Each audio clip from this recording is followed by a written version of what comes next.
Binigyang diin ni Pangulong Ferdinand R. Marcos Jr.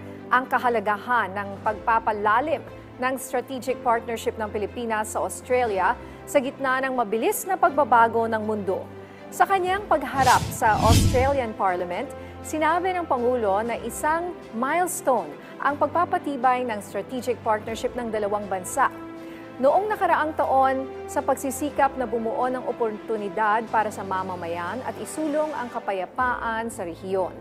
Tiniyak din ni Pangulong Marcos Jr. na mananatiling matibay ang Pilipinas sa pagtatanggol ng soberanya, karapatan at jurisdiction kasabay ng muling paggiit sa kanyang deklarasyon na hindi papayagan ang tangka ng foreign power na kunin ang anumang bahagi ng teritoryo ng Pilipinas. Nagpasalamat din ang Presidente sa tulong at buong suporta ng Australia sa Pilipinas.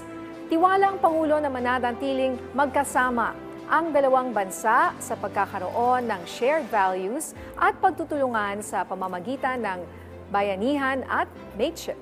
Nasa Canberra, Australia si Pangulong Marcos Jr. matapos imbitahan na maging guest of government. Matapos ang pagharap sa Australian Parliament ay nakipagpulong ang Pangulo kay Australian Prime Minister Anthony Albanese at nagkaroon ng joint statement.